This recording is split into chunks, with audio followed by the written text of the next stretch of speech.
भारतीय जनता पक्षाचे प्रदेशाध्यक्ष रवींद्र चव्हाण यांनी एकाच भाषणामध्ये म्हटलं होतं, इथून पुढची लढाई आता आपली विरोधकासोबत नसून ती पक्षासोबतच असणार आहे. त्याचा प्रत्यय आज आला. काल तातडीने एकनाथ शिंदे दिल्लीला रवाना झाले. एकनाथ शिंदे दिल्लीला का गेले तर ते अमित शहा यांच्या भेटीसाठी गेले.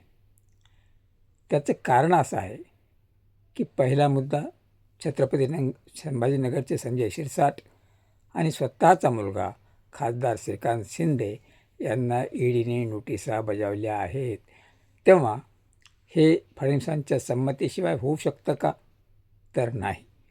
तेव्हा फडणवीसांनी सुरुवात केली ती संजय शिरसाट आणि एकनाथ शिंदे यांचे पुत्र श्रीकांत शिंदेपासून.